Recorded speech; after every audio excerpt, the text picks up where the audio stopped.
Sicrhau bod teuluoedd Cymru yn adlewyrchu cymunedau Cymru.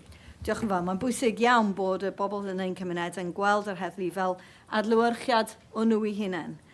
Dyna'r unig ffordd gallwn ni gynnal ein ffordd unigryw o weithio yn y Deyrnas Unedig, sef plismona trwy gydsyniad. Cyfrifoldeb Llywodraeth y Deyrnas Unedig ydy plismona, ond mae Llywodraeth Cymru sicrhau deialog rheolaidd gyda'r heddlu. Diolch yn fawr y prif munud am eich ateb. Wrth gwrs mae heddlu yng Nghymru yn wahanol i heddlu yn Lloegr. Yn anffodus, dyw hwnna ddim yn cael ei adlewyrchu yn y broses recrwtio ar hyn o bryd.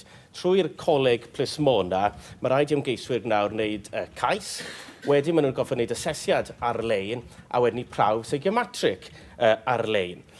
Yn anffodus, oni bai bod lluoedd heddlu Cymru'n rhoi arian ychwanegol, mae'r coleg plismona yn gwrthod gwneud yr asesiad ar-lein a'r prawf psychometric trwy gyfrwng y Gymraeg. Maen nhw'n dweud bod rhaid i bobl profi trwy dystiolaeth cryf bod siaradwyr Cymraeg ddim o dan anfantais trwy wneud y profion yma trwy gyfrwng y Saesneg. Mae hwn yn hen ddadl sydd wedi cael ei gwrthbrofi degawd yn ôl. Y treni mawr, wrth gwrs, bod heddluoedd yn gofio cydymffurfio a rheoliadau a osodwyd gan y Gomisiynydd y Gymraeg. Mae hwn wedi digwydd y dan y sefyllfa yma.